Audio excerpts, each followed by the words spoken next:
26年1月3號夜晚煮呢個天使麵湯天使麵，雞蛋、豆腐、芽菜、咖喱湯底，炒咗啲芽菜先。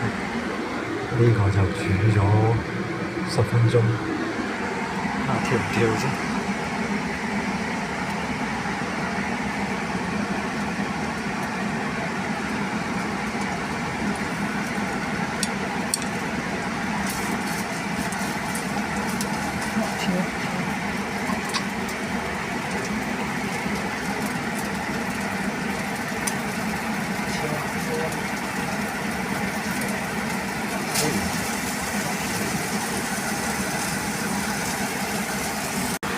加埋啲滷水豆腐，用美極湯、黑椒炒下先。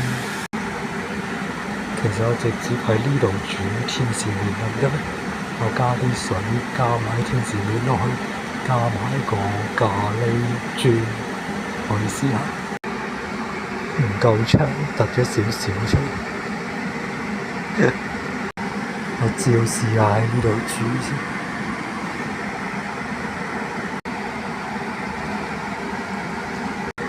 佢中間開始腍咗得落去，懟埋落去。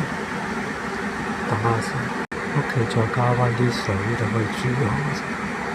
而家變咗好似係燴天使麵，唔係湯天使麵。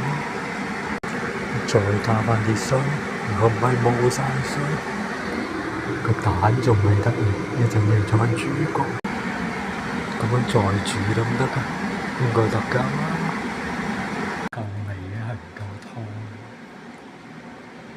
我直接用個 pan 喺嗰度煮，冇擺落去。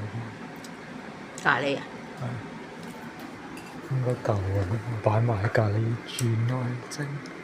而家變咗燴麵，唔係湯麵。本來我想整湯麵，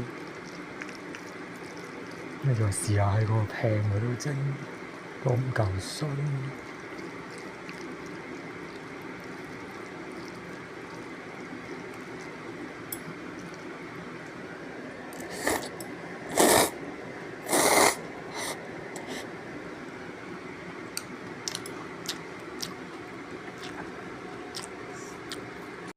隻蛋仲未得，熟啦，不過起晒泡。